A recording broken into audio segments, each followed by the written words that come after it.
ఉపాధ్యాయులకు ఉపాధ్యాయులకు మరియు నాతోటి విద్యార్థులకు ముందుగా ఉపాధ్యాయుల దినోత్సవం శుభాకాంక్షలు. నేను చెప్పే అంశం విద్యార్థుల క్రమశిక్షణ. విద్యను అర్థించేవారు విద్యార్థులు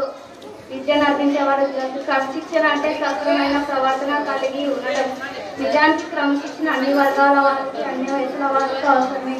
జాతి భవిష్యత్తు వారి మీద ఆధారపడింది. మొక్కే వంగనది మానే వంగని అన్నది. చిన్నప్పుడు క్రమశిక్షణ అలవాటైతే సాధ్యం, పెద్దైన తర్వాత క్రమశిక్షణ మారటం చాలా కష్టం.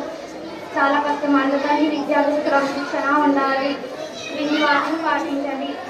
కావాల్సిన కోర్సులు జరపకపోవడం, కావాల్సిన రాజకీయ పార్టీలు నాయకులు జోక్యం ప్రభావం, ప్రభుత్వ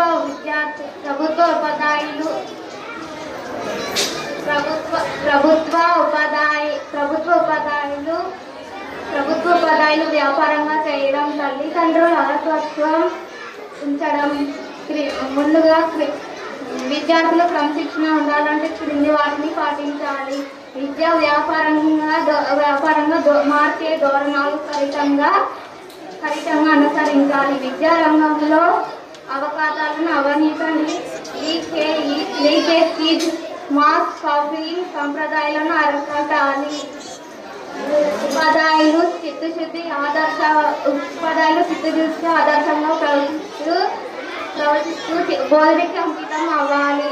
రాజకీయ పార్టీలు నీటి కూడా విద్యాలపై పడకూడదు. విద్యాభ్యాసం తర్వాత ఉద్యోగం వస్తుందని గ్యారంటీ ఉండాలి. విద్యార్థులు దేశభక్తి స్వచ్ఛాలత సమయంలో ఆలోచించి తగిన చర్యలు తీసుకోవాలి.